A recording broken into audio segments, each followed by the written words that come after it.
Board exam में इस chapter से जितने भी आपके क्वेश्चन बन सकते हैं वो सारे क्वेश्चंस आपको बताए जाएंगे। ठीक है, तो उन क्वेश्चंस को आपको रिवाइज करते हैं। सुगम, वेलकम बैक। तो कैसे हो आप सब? आई होप आप सब अच्छे होंगे। स्वागत है आप सभी का आपके अपने एसपी स्टडी यूट्यूब चैनल पर। तो गाइस, ये वीडियो आपको इकोनॉमिक्स का पूरा चैप्टर आपको इस वीडियो में हम पढ़ाने वाले। तो ये आपका फर्स्ट चैप्टर है। ठीक है, तो फर्स्ट चैप्टर का आपका नेम है व्यष्टि यानी सूक्ष्म अर्थशास्त्र एक परिचय। ठीक है, यानी माइक्रो इकोनॉमिक्स एंड इंट्रोडक्शन।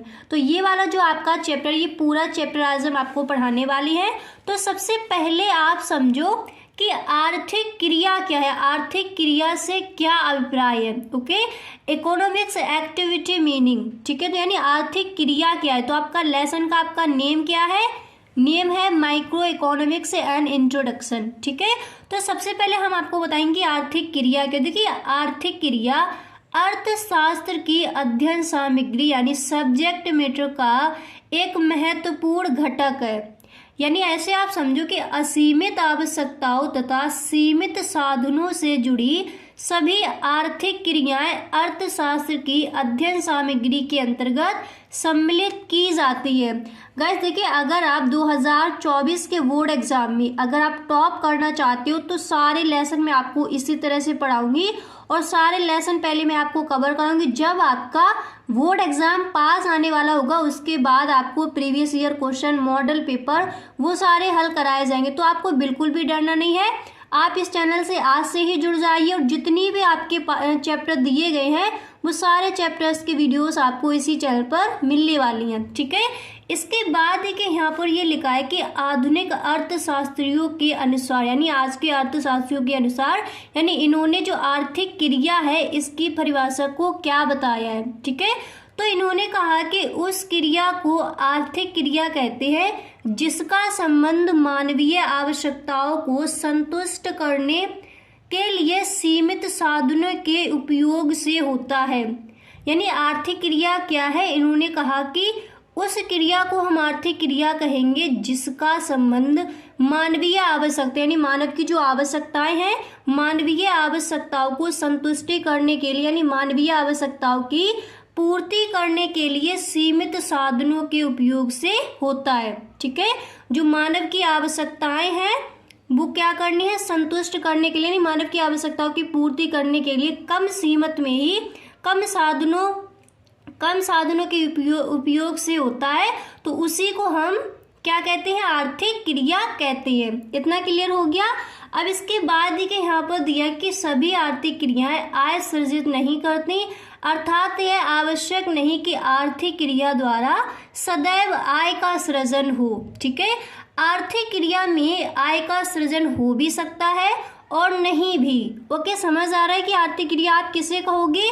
उदाहरण के लिए उपभोग एक आर्थिक क्रिया है किंतु वस्तु के उपभोग द्वारा आय का सृजन नहीं होता। ओके, इतना क्लियर हो गया, इतना समझ आ गया कि आर्थिक क्रिया आप किसे कहोगे। अब इसके आगे देखिए, अब देखिए इस तरह से आप डायग्राफ बना लीजिए। आपको देखिए डे बाई डे आपको अपने नोट्स बना लेने हैं। ठीक है, अगर आप बुक नहीं खरीद रहे हो तो कोई बात नहीं, पर आपको नोट्स बनाकर चलना है। ठीक है, आप हेडिंग डालोगे आर्थिक क्रिया, उसके बाद उधर आपको जो मैंने अभी डेफिनेशन बताई वो आपको लिखनी है। इसके बाद देखिए आप लिखोगे आर्थिक क्रियाओं के प्रकार। ठीक है, यानी काइंड्स ऑफ इकोनॉमिक्स एक्टिविटीज। ठीक है, तो आर्थिक क्रिया क्या है? सबसे पहले देखिए यहाँ पर लिखा जाएगा आर्थिक क्रिया। तो आर्थिक क्रिया के आपके कितने रूप है यहाँ पर देखिए दिए गए। इसको 4 भागों में डिवाइड किया है: उपभोग, उत्पादन, विनिमय, निवेश। ठीक है, फिर देखिए जो आपका विनिमय है इसके भी 2 टाइप से, कौन कौन से? वस्तु कीमत निर्धारण और दूसरा क्या हो जाएगा? साधन कीमत निर्धारण। ठीक है, अब इसके बाद देखिए सबसे पहले आप समझो कि उपभोग क्या है, यानी उपभोग हम किसे कहेंगे। ठीक है, तो देखिए इसकी परिभाषा हो जाएगी उपभोग वह आर्थिक क्रिया है जिसमें व्यक्तिगत तथा सामूहिक आवश्यकताओं की संतुष्टि के लिए वस्तुओं और सेवाओं की उपयोगिता का उपयोग किया जाता है। भोजन करना, कपड़ा पहनना आदि उपभोग की क्रियाएं हैं। क्लियर हो गया कि उपभोग किसे कहा जाएगा? दोबारा से देखो, उपभोग वह आर्थिक क्रिया है जिसमें व्यक्तिगत तथा सामूहिक आवश्यकताओं की, ठीक है, सामूहिक आवश्यकताओं की संतुष्टि के लिए वस्तुओं और सेवा जैसे हम उपयोग करते हैं, उसी उपयोग को हम कहते हैं उपभोग। जैसे भोजन बनाना, कपड़ा पहनना आदि क्या हो जाएंगी, उपभोग की क्रियाएं हो जाएंगी। क्लियर हो गया। इसके बाद आपका आता है उत्पादन यानी प्रोडक्शन क्या है, ठीक है। देखो इसकी परिभाषा क्या हो जाएगी, इसकी परिभाषा को समझो कि उत्पादन वह आर्थिक क्रिया है जिसका संबंध वस्तुओं और सेवाओं की उपयोगिता अथवा मूल्य में वृद्धि करने से है। दर्जी द्वारा कपड़ा काटकर कपड़ा सिलना अथवा बढ़ई द्वारा लकड़ी का लट्ठा चीरकर कुर्सी मेज बनाना उत्पादन की क्रिया के उदाहरण हैं। समझ आ गया उत्पादन क्या है। ओके, फिर देखिए इसके आगे यहाँ पर दिया गया कि उत्पादन अर्थशास्त्र का एक महत्वपूर्ण विभाग है जिसमें इस बात का अध्ययन किया जाता है कि धन का उत्पादन कैसे तथा किन किन साधनों से होता है। ओके, अब इसके बाद देखिए जो नेक्स्ट है आपका वो है एक्सचेंज यानी विनिमय। तो विनिमय हम किसे कहेंगे, इसकी परिभाषा क्या हो जाएगी, विनिमय किसे कहा जाएगा। तो देखिए इसकी आपकी डेफिनेशन हो जाएगी कि विनिमय वह क्रिया है जिसमें किसी वस्तु या उत्पादन के साधन का क्रय विक्रय किया जाता है और यह क्रय विक्रय अधिकांशतः मुद्रा द्वारा किया जाता है। विनिमय की इस क्रिया को कीमत निर्धारण भी कहते हैं। देखिए बोर्ड एग्जाम में आपका क्वेश्चन आएगा कि कीमत निर्धारण क्या है, ठीक है। तो जो विनिमय की आपकी डेफिनेशन है तो विनिमय की ही इस क्रिया को हम कीमत निर्धारण कहते हैं, ठीक है। अब इसके बाद देखिए इस तरह से आपको लिखना है कि कीमत निर्धारण को दो भागों में बांटा जाता है। ओके, आप देखिए जब आप अपना अगर नोट्स बना रहे तो नोट्स में सिर्फ आपको इतना ये बना लेना है, ठीक है। ये आपको नहीं लिखनी, आप मन में इनको याद कर लीजिए। ओके, अगर आपको लिखना है तो फिर आप अपनी रफ कॉपी पर बार बार लिख कर देख लीजिए, अच्छे से आपको याद हो जाएंगी। पर अगर आप नोट्स बना रहे हो तो नोट्स में आपको ये जो डायग्राफ आपका दिया गया है ये आपको उसमें बनाना है, ठीक है। अब देखिए आपके आगे की कीमत निर्धारण को दो भागों में बांटा जाता है। पहला है वस्तु कीमत निर्धारण और दूसरा आपका हो जाएगा साधन कीमत निर्धारण। ओके, फिर इसकी देखिए डेफिनेशन क्या हो जाएगी, तो इसका संबंध बाजार की विभिन्न दशाओं जैसे पूर्ण प्रतियोगिता, एकाधिकार और अपूर्ण प्रतियोगिता में वस्तु कीमत निर्धारण से है। अब इसके बाद देखिए नेक्स्ट है आपका साधन कीमत निर्धारण। तो साधन कीमत निर्धारण क्या होता है, देखिए इसका संबंध उत्पादन के विभिन्न साधनों की कीमत निर्धारण से है। दूसरे शब्दों में इसका संबंध भूमि की कीमत अर्थात लगान यानी रेट, श्रम की कीमत अर्थात मजदूरी, ठीक है, पूंजी की कीमत अर्थात ब्याज इंटरेस्ट तथा उद्यमी का पुरस्कार अर्थात लाभ यानी प्रॉफिट के निर्धारण से है। इस क्रिया को वितरण भी कहा जाता है। इतना क्लियर हो गया। अब इसके बाद देखिए आपकी जो नेक्स्ट हेडिंग है वो आपको डालनी है निवेश यानी इन्वेस्टमेंट क्या है, ठीक है। तो निवेश हम किसे कहेंगे, तो देखिए इसकी परिभाषा क्या हो जाएगी, ध्यान से देखिए इसकी परिभाषा क्या हो जाएगी। तो देखिए निवेश किसे कहेंगे, तो निवेश वह आर्थिक क्रिया है जिसका संबंध भविष्य में वस्तुओं तथा सेवाओं के उत्पादन के लिए पूंजीगत वस्तुओं के उत्पादन से है, ठीक है। फिर आप लिखोगे कि निवेश द्वारा मनुष्य की आवश्यकताएं अप्रत्यक्ष रूप से संतुष्ट होती हैं। उदाहरण के लिए कपड़े सिलने की सिलाई मशीन का उत्पादन निवेश है। यह कमीजों की सिलाई करके मनुष्य की आवश्यकताओं को अप्रत्यक्ष रूप से संतुष्ट करती है। आई होप आपको अच्छे से समझ आ रहा होगा कि निवेश हम किसे कहेंगे। एक दो बार और आप डेफिनेशन पढ़ के देखिए, अच्छे से आपको याद हो जाएंगे। अब देखिए इसके बाद आपका आएगा कि आर्थिक क्रिया के व्यष्टि एवं समष्टि स्तर, ठीक है, आर्थिक क्रिया के व्यष्टि एवं समष्टि स्तर। तो देखिए आर्थिक क्रियाओं का अध्ययन व्यक्तिगत स्तर अथवा संपूर्ण अर्थव्यवस्था के स्तर पर किया जा सकता है। आर्थिक क्रियाओं के अध्ययन के संदर्भ में ही नॉर्वे के प्रसिद्ध अर्थशास्त्री रैग्नर फ्रिश, ठीक है, रैगनर फ्रिश ने अर्थशास्त्र को दो प्रमुख शाखाओं में बांटा है। ये चीज़ आप अच्छे से ध्यान कर लीजिए कि जो आपका इकोनॉमिक्स है ये दो भागों में, आपको भी पता है, व्यष्टि अर्थशास्त्र और समष्टि अर्थशास्त्र। तो जो व्यष्टि अर्थशास्त्र और समष्टि यानी माइक्रो इकोनॉमिक्स और मैक्रो इकोनॉमिक्स, इनको मतलब किसने दो भागों में बांटा? तो किसने बांटा है? आपके अर्थशास्त्री हैं रैगनर फ्रिश। ओके, तो देखिए सबसे पहला आपका है व्यष्टि अथवा सूक्ष्म अर्थ यानी माइक्रो इकोनॉमिक्स। नेक्स्ट है आपका समष्टि अर्थ यानी मैक्रो इकोनॉमिक्स। ठीक है, तो देखिए वर्तमान आर्थिक सिद्धांतों के अध्ययन तथा आर्थिक क्रियाओं के विश्लेषण में दो महत्वपूर्ण विधियों द्वारा आर्थिक विश्लेषण तथा बृहद आर्थिक विश्लेषण का प्रयोग किया जाता है।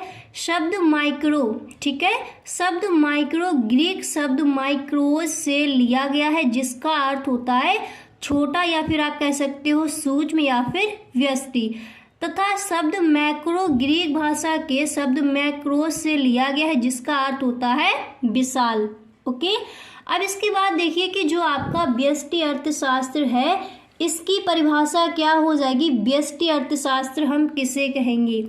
तो देखिए व्यष्टि अर्थशास्त्र यानी माइक्रो इकोनॉमिक्स क्या होगा कि व्यष्टि अर्थशास्त्र में केवल एक व्यक्तिगत इकाई की आर्थिक क्रियाओं का अध्ययन किया जाता है। उदाहरण के लिए एक उपभोक्ता का व्यवहार, एक उत्पादक अथवा एक फर्म द्वारा उत्पादन क्रिया आदि अनेक ऐसी आर्थिक क्रियाएं हैं जो व्यक्तिगत आर्थिक इकाई से संबंधित हैं, जिनका अध्ययन व्यष्टि अर्थशास्त्र में किया जाता है। देखिए व्यष्टि अर्थशास्त्र का मतलब होता है सूक्ष्म अर्थशास्त्र, ऐसे आप समझिए। तो जो व्यष्टि अर्थशास्त्र है इसके अंदर हम किसका अध्ययन करेंगे? देखिए एक व्यक्ति की आय का अध्ययन किया जाएगा जैसे व्यष्टि अर्थशास्त्र के साथ, और अगर हम पूरे राष्ट्र की आय का अध्ययन करेंगे तो वो किसके वह समझ किया जाएगा? समष्टि अर्थशास्त्र के अंतर्गत। यानी जो व्यष्टि अर्थशास्त्र है ये है हमारा सूक्ष्म अर्थशास्त्र, और जो हमारा समष्टि अर्थशास्त्र होता है तो यहाँ पर आपका दिया गया था समष्टि यानी इसका मतलब क्या होता है? विशाल। तो ये आपका बड़ा अर्थशास्त्र हो जाएगा। ठीक है, तो इस तरह से आप समझिए। अब हम आपको बताएंगे कि समष्टि अर्थशास्त्र की परिभाषा क्या हो जाएगी। समष्टि अर्थशास्त्र हम किसे कहेंगे? ओके, अब देखिए आपका जो समष्टि अर्थशास्त्र है यानी मैक्रो इकोनॉमिक्स क्या हो जाएगा, यानी इसकी परिभाषा क्या हो जाएगी? तो समष्टि अर्थशास्त्र की परिभाषा हो जाएगी कि समष्टि अर्थशास्त्र संपूर्ण अर्थव्यवस्था के स्तर पर आर्थिक क्रियाओं का अध्ययन करता है। उदाहरण के लिए समष्टि अर्थशास्त्र में राष्ट्रीय आय, मैंने आपको बताया जैसे राष्ट्र की आय का जब हम अध्ययन करेंगे वो हमारा आएगा समष्टि अर्थशास्त्र के अंतर्गत। तो राष्ट्रीय आय, राष्ट्रीय बचत, राष्ट्रीय विनियोग, कुल रोजगार, कुल उत्पादन, सामान्य कीमत स्तर आदि का अध्ययन किसके अंतर्गत किया जाएगा? समष्टि अर्थशास्त्र यानी मैक्रो इकोनॉमिक्स के अंतर्गत किया जाता है। ठीक है, इन सभी का अध्ययन समझ आ गया समष्टि अर्थशास्त्र क्या है। अब इसके बाद आप देखिए अर्थशास्त्र की विषय सामग्री, ठीक है, यानी सब्जेक्ट मैटर ऑफ इकोनॉमिक्स। तो अर्थशास्त्र की विषय सामग्री क्या क्या है? देखिए यहाँ पर आपकी सब दी गई है। तो देखिए विभिन्न अर्थशास्त्रियों ने अर्थशास्त्र के अभिप्राय को एवं अर्थशास्त्र की विषय सामग्री को अलग अलग यानी भिन्न भिन्न रूपों में प्रस्तुत किया है। विभिन्न अर्थशास्त्रियों के भिन्न भिन्न दृष्टिकोणों को 4 वर्गों में बांटकर अर्थशास्त्र की विषय सामग्री का विश्लेषण किया जा सकता है। इसके बाद देखिए आपको लिखना, देखिए आप अगर अपना नोट्स बना रहे तो आपको व्यष्टि अर्थशास्त्र, समष्टि अर्थशास्त्र की परिभाषा लिखनी है। इसके बाद आप ये भी हेडिंग डालोगे, अगर आप इतना नहीं भी लिखते हो तो कोई बात नहीं, आपको ये हेडिंग डालनी है फर्स्ट कि धन संबंधी विचारधारा। ठीक है, और इसमें आप लिखोगे प्रतिष्ठित अर्थशास्त्री एडम स्मिथ, जेवी से बाकर, श्रीनिया आदि ने धन, इसके अर्जन, वितरण एवं प्रयोग को अर्थशास्त्र की विषय सामग्री में सम्मिलित किया है। ठीक है, इन अर्थशास्त्रियों ने अर्थशास्त्र की विषय वस्तु में आर्थिक मानव एवं उसकी क्रियाओं को सम्मिलित किया है। अब इसके बाद आपको नेक्स्ट हेडिंग डाली है कल्याणवादी विचारधारा। ठीक है, ये अर्थशास्त्र की विषय सामग्री है आपकी कल्याणकारी विचारधारा। तो इसमें आपको लिखना है कि मार्शल एवं उनके समकालीन अर्थशास्त्रियों ने अर्थशास्त्र की विषय सामग्री में धन के स्थान पर मानव कल्याण के विचार की स्थापना की। ठीक है, कल्याणवादी विचारधारा के अनुसार अर्थशास्त्र की विषय सामग्री में उन आर्थिक क्रियाओं को सम्मिलित किया जाना चाहिए जिनका संबंध भौतिक कल्याण से होता है। तो मार्शल ने ये सब कहा, ये मार्शल आपके अर्थशास्त्री हैं, तो उन्होंने इस तरह से बताया। अब इसके बाद देखिए जो नेक्स्ट हेडिंग है वो आप डालोगे दुर्लभता संबंधी विचारधारा। तो इसमें आप लिखो कि रॉबिन्स ने, ये भी आपके अर्थशास्त्री हैं, रॉबिन्स ने अर्थशास्त्र की विषय सामग्री में सीमित साधन एवं असीमित साध्यों से संबंधित चुनाव समस्याओं को सम्मिलित किया है। रॉबिन्स के विचार में अर्थशास्त्र की विषय सामग्री में मानव व्यवहार की उन क्रियाओं को सम्मिलित किया जाता है जिनमें मानव अपनी सीमित साधनों तथा अपनी असीमित आवश्यकताओं को पूरा करने का प्रयास करता है। अब इसके बाद आपको नेक्स्ट हेडिंग अपनी डाली होगी विकास केंद्रित विचारधारा। ठीक है, और फिर इसमें आप लिखोगे कि आधुनिक अर्थशास्त्रियों ने विकास केंद्रित क्रियाओं को अर्थशास्त्र की विषय सामग्री में सम्मिलित किया। सैमनो के अनुसार अर्थशास्त्र की विषय सामग्री में सीमित साधनों के वितरण एवं आर्थिक विकास दोनों पहलुओं को सम्मिलित किया जाता है। इस तरह से आपको लिखना है। फिर इसके बाद आप नेक्स्ट हेडिंग डालोगे अर्थशास्त्र की प्रकृति वास्तविक बनाम आदर्श विज्ञान। और फिर इसमें आपको देखिए इस तरह से लिखना है कि अर्थशास्त्र वास्तविक विज्ञान के रूप में। ठीक है, फिर देखिए यहाँ पर आपको ये 2-4 लाइनें लिखनी है। इसके बाद आप अपनी ये वाली आपको हेडिंग डाली। तो वास्तविक विज्ञान वह विज्ञान है जो समस्याओं को वे जैसी हैं, ठीक है, एज दे आर, वे जैसी हैं के रूप में अध्ययन करता है। तो वास्तविक विज्ञान में केवल कारण एवं परिणाम, ठीक है, केवल कारण एवं परिणाम के संबंध का विश्लेषण किया जाता है। आर्थिक पहलुओं में क्या है, ठीक है,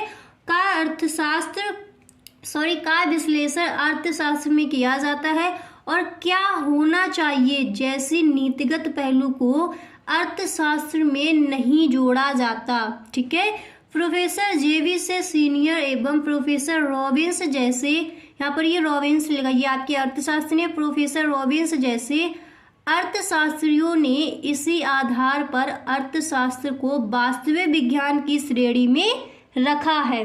ओके, इसके बाद देखिए आपको इस तरह से लिखना है कि उनके विचार में आर्थिक विश्लेषण की प्रत्येक शाखा में कारण और परिणाम का संबंध निर्धारित किया जाता है। ठीक है, इसके बाद देखिए आपको यहाँ पर फर्स्ट हेडिंग डाली, ये आपको हेडिंग सारी डालनी है और ये सारा आपको लिखना है। इसमें आपको शॉर्टकट कुछ भी नहीं करना। ठीक है, शॉर्ट आप नहीं लिखोगे।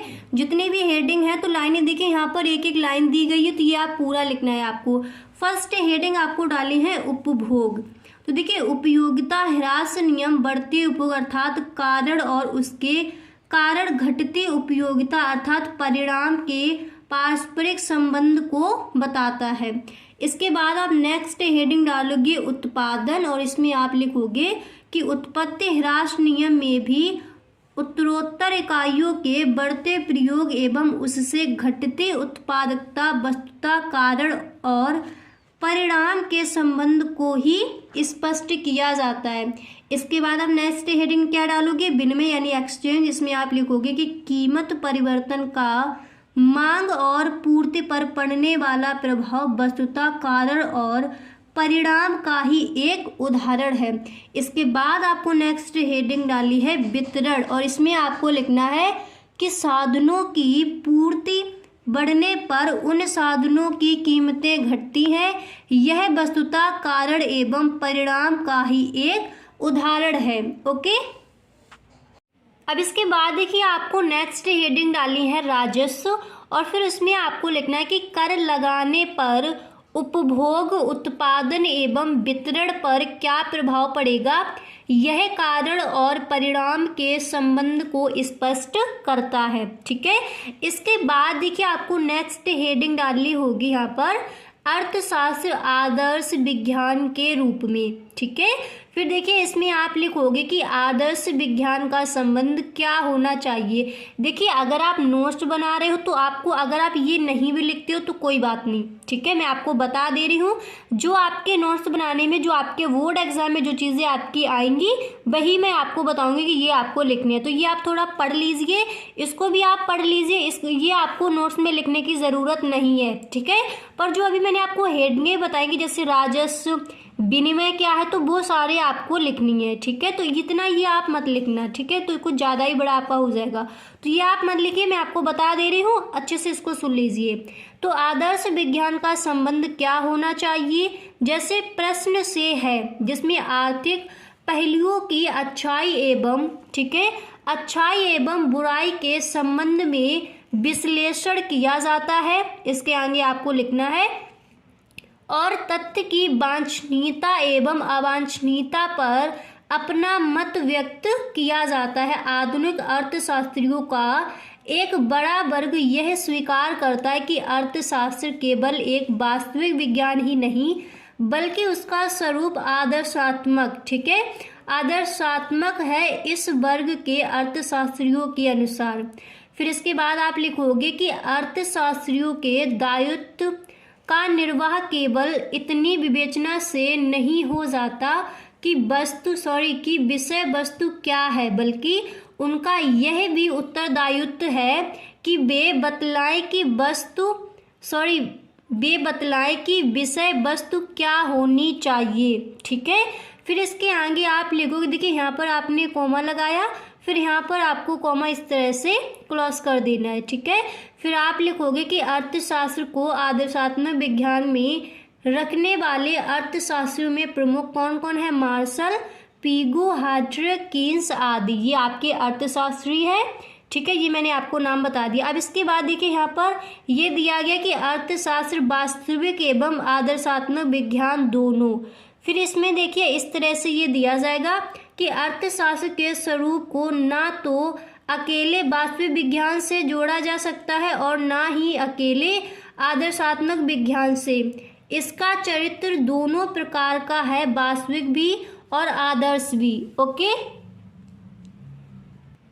वास्तविक भी और आदर्श भी। फिर आपको इस तरह से लिखना है कि फ्रेडमैन के अनुसार, यानी जो आपके अर्थशास्त्री हैं फ्रेडमैन, इन्होंने इसकी परिभाषा किस तरह से दी है। तो अर्थशास्त्र कभी वास्तविक विज्ञान होता है और कभी आदर्श विज्ञान। ये किसने कहा है, फ्रेडमैन ने कहा है। आर्थिक समस्या का समाधान कैसे होता है, यह वास्तविक विज्ञान का विषय है, और आर्थिक समस्या का समाधान कैसे होना चाहिए, यह आदर्श विज्ञान का विषय है। इस प्रकार अर्थशास्त्र वास्तविक विज्ञान भी है और आदर्श विज्ञान भी है, ठीक है। इस तरह से आपको लिखना है। अब देखिए ये आप अपने नोट्स में लिख लीजिए, ठीक है। जो अंतर यहाँ पर दिया गया है कि वास्तविक एवं आदर्श अर्थशास्त्र में अंतर आपको बताना है, ओके। तो इसको आप लिख लीजिए, इस तरह से आप लिखोगे। अभिप्राय क्या है, पहले देखिए यहाँ पर आप ऊपर हेडिंग डालोगे, आधार वास्तविक अर्थशास्त्र, आदर्शात्मक अर्थशास्त्र।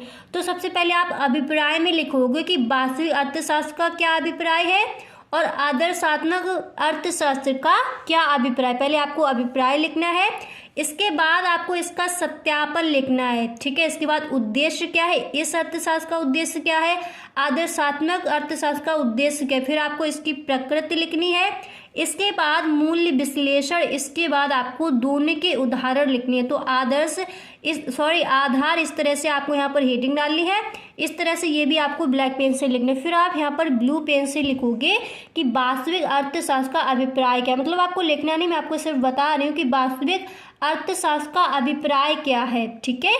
तो देखिए क्या है से संबंधित, अर्थात आर्थिक समस्याएं वास्तव में कैसे हल होती हैं। तो ये इसका क्या हो जाएगा, अभिप्राय होगा वास्तविक अर्थशास्त्र का, ओके। ये आपको अपने नोट्स में लिखना है पूरा। इसी तरह से आपको अपना डायग्राम बनाना है और उसमें आपको ये लिख देना है इनके अंतर। अब देखिए यहाँ पर जो आदर्शात्मक आपका अर्थशास्त्र है, इसका क्या अभिप्राय है। देखिए इसका अभिप्राय था वास्तविक अर्थशास्त्र का क्या है, ठीक है। और आदर्शात्मक अर्थशास्त्र का अभिप्राय है क्या होना चाहिए, ओके। तो क्या होना चाहिए से संबंधित अर्थात आर्थिक समस्या कैसे हल की जानी चाहिए, और इसमें क्या था आपका कि आर्थिक समस्या वास्तव में कैसे हल होती है।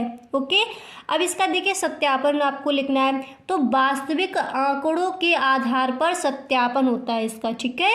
और जो आदर्शात्मक अर्थशास्त्र है उसमें वास्तविक तथ्यों के आधार पर सत्यापन नहीं होता। इसके बाद आपको लिखना है उद्देश्य। तो उद्देश्य में आप लिखोगे एक आर्थिक क्रिया का वास्तविक विश्लेषण करना, ठीक है।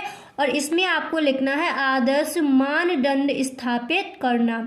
इसके बाद आपको प्रकृति लिखनी है। इसमें आप लिखोगे कि वास्तविक तथ्यों पर आधारित तथा परामर्श देना नहीं, ओके। और फिर आपको आदर्शात्मक अर्थशास्त्र में लिखना है कि व्यक्तिगत विचार पर आधारित एवं परामर्श देने से संबंधित। इसके बाद आपको मूल्य विश्लेषण लिखना है। तो वास्तविक अर्थशास्त्र का मूल्य विश्लेषण किस तरह से लिखो कि कोई मूल्य विश्लेषण नहीं करता, अर्थात साध्यों के मध्य उदासीन। और इसमें आपको आदर्शात्मक अर्थशास्त्र में आपको लिखना है कि मूल्य विश्लेषण होता है। इतना क्लियर हो गया। अब इसके बाद देखिए आपको लिखना होगा इसका उदाहरण, ठीक है। तो आपका जो वास्तविक अर्थशास्त्र है इसके उदाहरण आप इस तरह से लिखोगे कि भारतीय अर्थव्यवस्था में कीमतें निरंतर बढ़ रही हैं। इसमें आप लिखोगे कि भारत में बढ़ती कीमतों पर नियंत्रण करने के लिए कदम उठाए जाने चाहिए। फिर आपको नेक्स्ट लिखना है कि भारतीय अर्थव्यवस्था में आय वितरण की असमानताएं, और इधर आप लिखोगे आदर्शात्मक अर्थशास्त्र में आप लिखोगे कि अर्थव्यवस्था में आय की असमानताएं कम की जानी चाहिए। फिर देखिए नेक्स्ट आपको लिखना है कि भारत में बेरोजगारी बढ़ रही है, और देखिए आदर्शात्मक अर्थशास्त्र में आप लिखोगे कि भारत में बेरोजगारी को कम किया जाना चाहिए। समझ आ गया इतना? तो यहाँ तक इतना समझ आ गया। आप देखिए आपको नेक्स्ट वीडियो में हम आपको बताएंगे कि व्यष्टि अर्थशास्त्र की जो परिभाषाएं हैं, ठीक है। यहाँ पर देखिए यानी जैसे बोल्डिंग आपकी अर्थशास्त्री है तो इन्होंने व्यष्टि अर्थशास्त्र की परिभाषा क्या दी है, हैंसन एवं क्वांट ने आपकी व्यष्टि अर्थशास्त्र की परिभाषा क्या दी है। और इसके बाद आपको बताया जाए कि समष्टि अर्थशास्त्र क्या है, व्यष्टि और समष्टि अर्थशास्त्र में अंतर क्या है।